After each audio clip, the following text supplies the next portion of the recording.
one of the biggest things that you run into when you're defending the block is you have doors that are sort of blank spaces, and you have to walk around and hope nobody's sitting on one side of the or the other. Now, the doors do have trip mines spots, which you saw here.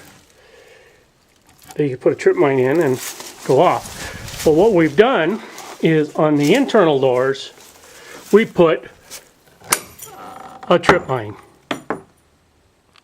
Now what you can see here is I do have a trip mine on the wall, and the door opens in like so.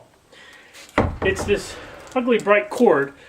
You don't have much, but you could, in essence, look and see it.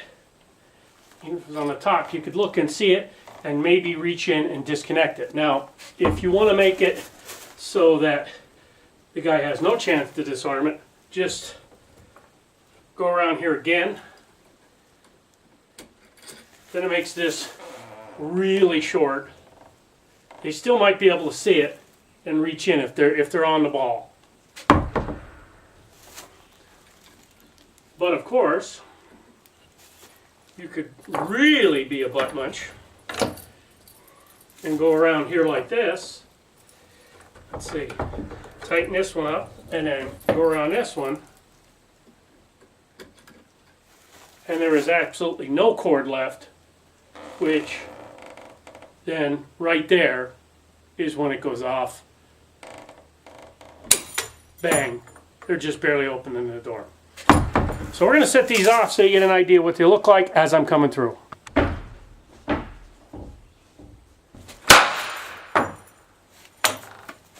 Good explosion. That's a good explosion too. Same thing on this one. If you really wanted to be a butt munch, you could just cinch this up tight, take another wrap, and then they have absolutely no room to pull. Do it this way. They have no room to pull. That would actually come off real easy. I have two doors now. Two lower doors all have the trip mine spots on them. So I didn't do the upper doors because I figured they're a little bit different. So if you're defending the block, now you have two spots here. We're going to move to Building 12 and I'll show you the one there. Building 12 has the overhead walkway that goes out into the woods, and it's kind of fast and goes over into the center. Building 12 right now has 4 doors on it, and each door has the ability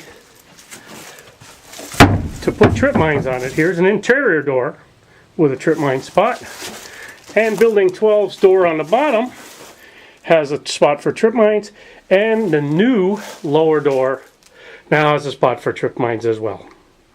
This is live and we'll be testing the door.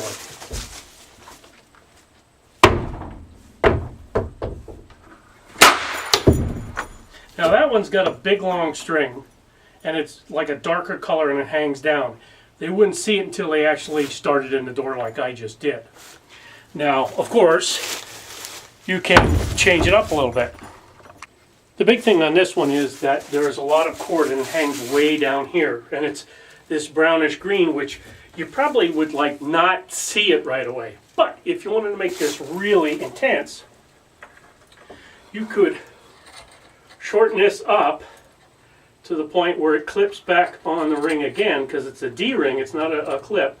You could D-ring it. Now it is really short, and you only get this much play out of the door before it goes off. Okay, it depends on how you want to do it. If you want to make sure you were safe here, this would be the way to do it, and it would go off.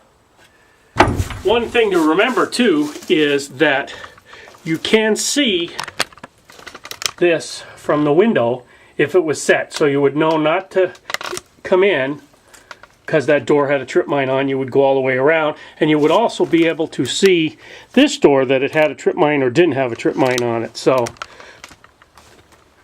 it works if somebody's not paying attention. We'll be using these Sunday. I'm going to bring these out and I'll just set them up randomly in different spots all over the buildings. Hopefully people will be paying attention or they're going to die. So I hope you enjoyed the video and look forward to seeing some guys using these on Sunday. What the fuck was that?